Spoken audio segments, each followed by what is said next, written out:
رئيس جمعية المنبع الجديد للتنمية. السبب ديال الوجود ديالنا هنايا والسبب ديال هاد الامور اللي هي اليوم هي ماشي وليدة اللحظة، وانما هي عندها تاريخ. التاريخ ديالها تقريبا بدا مع الاحداث ديال 16 ماي وما بعدها. جات سيدي واحد المبادرة ملكية للتنمية البشرية اللي معروفة في المغرب كامل بإخراج واحد المجموعة ديال الناس فقراء المهمشين من الفقر الى الاعتماد على الذات عبر فتح ابواب ديال الرزق من بناء هذا السوق. هذا السوق هذا في الاساس ديالو دار الناس ديال دوار طومه. الى جينا نديرو احصاء هنا عندنا هو كاين، غنلقاو ان المحلات بالنسبه ديال اكثر من 99% كاملين داوها ناس اللي هما خارج المنطقه بل خارج التراب الوطني. فهذا الامر هذا خلى في القلب ديالنا حنا واحد الغمه. هذه الغمه هذه انقلبت الى مجموعه من الوقفات بدات تقريبا قبل من 2011 واستمرت حتى 2018 شهر 3. هذه الوقفات نتج عنها اتفاق اللي كانت العماله ديال البرنوسي هي الراعي الرسمي ديالها. خرجنا منها باتفاق حنا تنقولوا انه راه يعني مرضي. علاش؟ لان في سوق المصير خدنا 37 محل الناس المقصيين اللي كانوا معنا في الجمعيه ديال المنبع. وفي سوق السلامه كانت فكره حبدناها رغم معارضه مجموعه من الناس ديال اعضاء المكتب، الا اننا خرجنا باتفاق اننا نكونوا شركه من اجل انها تسير هذا السوق هذا. منها يستافدوا واحد المجموعه ديال المنخرطين اللي هما في الاساس مقصيين يستافدوا من الخدمات من الخدمه داخل السوق، يولي عندهم واحد المدخول زائد واحد المجموعه ديال الكوانات ومحلات اللي باقا ما تباعتش حتى يستافدوا من الناس المقصيين المهمشين اللي هما من الناس ديال طومه. من بعد تقريبا واحد العام او عام وشويه بدات امور تتلخبط، يعني الجو ماشي هو، وبخصوص ان جميع بل اغلب المحلات اللي كاينين في السوق هما سادين ما خدامينش، يعني حتى الدخل ديال هاد الناس اللي كاينين هنايا ما ولاش مضمون. ولات عندنا الامر ان خصنا نقلبوا على حلول بديله. الناس ديال جمعيه السلامه حنا تصدمنا ملي لقينا دعوه قضائيه ضد ديك الشركه اللي هي تاسست من رحم الجمعيه ديال المنبع.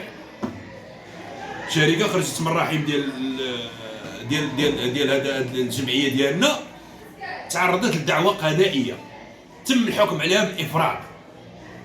حنا مع الحكم بالافراغ تم فسخ، لان العلاقه الشغليه الوحيده التي تربطنا في سوق الشغل المغربي هي كانت بجمعيه السلامه وفي هذا السوق هذا. فاذا بينا حلينا حنا كاع هاد الشركه ما بقاتش في الوجود، ورجعات الجمعيه اللي دخلت في 2018 شهر 3 هي اللي هي السوق، هي اللي مشرفه على السوق. فهاد الافراغات اللي بقات تجي من وراء التاريخ ديال الحل ديال الشركه ولات افراغات باطله وما عندهاش اساس من الصحه لا قانونا ولا شرعا. لذلك نتساءل باستغراب فينا هما هاد الناس اللي تيقولوا ربط المسؤوليه بالمحاسبه. فهاد الجمعيه ديال السلامه كانت مسؤوله على هاد السوق هذا من اجل اخراج واحد العدد ديال العائلات من الفقر والتهميش الى دخل يحفظوا لهم الكرامه ديالهم. ما كانش هذا الامر هذا. الواقع دابا هو اننا اكتشفنا اكثر من هادشي، اننا فوق ارض عاريه من الاملاك المخزنيه. هاد الارض اللي حنا فوقها دابا واللي بني فوق السوق هي ارض عاريه واملاك مخزنيه ومع فوقها حتى شي تيتر اللي تيثبت ان هذا السوق راه موجود في الاساس. زائد ان حتى جمعيه السلامه تحيد ليها ما يسمى يعني المبادره الوطنيه حيدت منا الثقه، فسحبات منا الثقه. وكاينه مراسله في هذا الباب، ها هي كاينه واحد المجموعه ديال الامور حتى دارت ان كاين اجتماع على مستوى من الناس ديال الادارات المحليه حتى هما مصادقين على ان راه ما بقاتش شي حاجه سميتها جمعيه السلامه. فهاد الافراغ من جاي ومن اجل من جاي التساؤلات تطرح نفسها وما تلقاوش حنا الاجابه. هاد الناس كاملين اللي بانوا لك هنا برا وغيرهم كثير اللي ما جاوش الاسباب والاخرى هما ناس مقسيين، ناس ما استافدوش من المبادره وباقيين فاتحين القلوب ديالهم والافئده ديالهم باش يستافدوا من المبادره الوطنيه اللي دارها سيدنا من اجل الدراوش ديال دوار طومه. وحنا راه باقيين واقفين وتنتسناو ان الجميع يستافد بدون استثناء. الاخ المشرف السوق. كنشكر خوتي المناضلين المقصيين بزاف الصراحه، هي اللي لحقاش ابناء طومه عانوا بزاف، عانوا الكثير، عانوا الكثير عانوا. لحقاش هاد القيصريه اصلا هي جات على احداث تشويه. وانا كنقول هاد الناس راه مسوا المقدسات. ملي كتولي الجمعيه عاطينها واحد المشروع كتشرف عليه لابناء الساكنه ديال كريان طومه باش الناس غتنمى وغتزيد قدام. حتى كنتفاجئوا حنا عاطين لي كارت الساكنه، عاطين لي كارت، حتى كنتفاجئوا كاينين الدايميه، الميسوري، الموظفين الاداريين، القرايديه، الناس خارج. ما كنقولش انا خارج تراب العمل، وترى كاينين الناس خارج تراب الوطن يا عباد الله. انا راه كنعرف اي مبادره ما كتفوتش العماله ديالها، لكن هذا ملي كتلقى هذا مصري، هذا تونسي، هذا طالياني، هذا ولا هادشي راه باين. وهو ملي هما داروا معاهم الفسخ على هاد السوق، هذا العماله ملي دارت الفسخ لا هي ولا المبادره، علاش هاد السوق كملوه في البناء؟ علاش كملوه في البناء مفاسخين معاهم؟ اذا كاين برنامج مدخل في القضيه، هو اللي كاين وراه عارف راسو. راه من نهار شد الكرسي مبقاش حايت منه، نهار شد الكرسي راه هو باقي مريح. ربما هو يحكي، ربما هو واقيلا قبل ما يجي الملك شاد الكرسي. والله الا كنقول يا خونا 99 وتقريبا راه قدو قد الملك هو شاد الكرسي. الله ينصرو، الله ينصر سيدنا الملك 99 اوه سي احمد غريجه.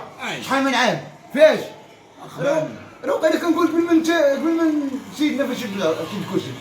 اذا هو باقي ما باغيش يحيد، اذا راه هو بالاراده ديالو باش تمنا السوق. واخا العماله ديالت فسخ، هو اللي دار الجمعيه.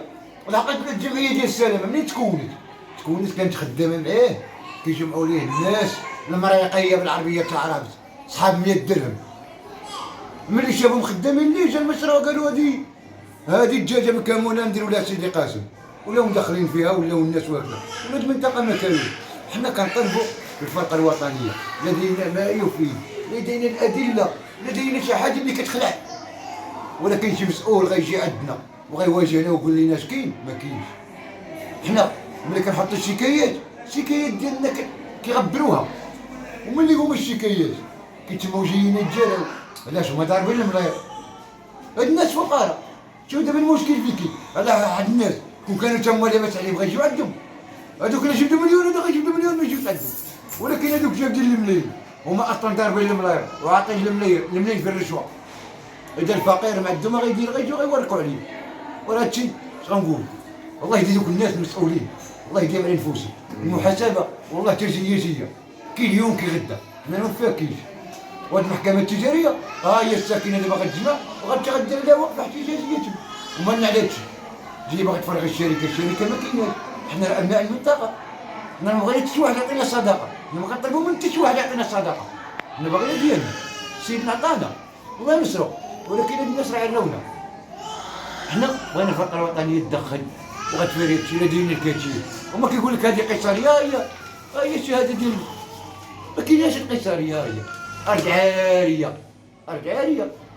وإذا هاد المسؤولين ملي هي أرض عارية وكيفاش تتمنى هاد القيصرية؟ فين هما المسؤولين؟ فين هما الناس اللي إذا هنا راه مشكل كبير.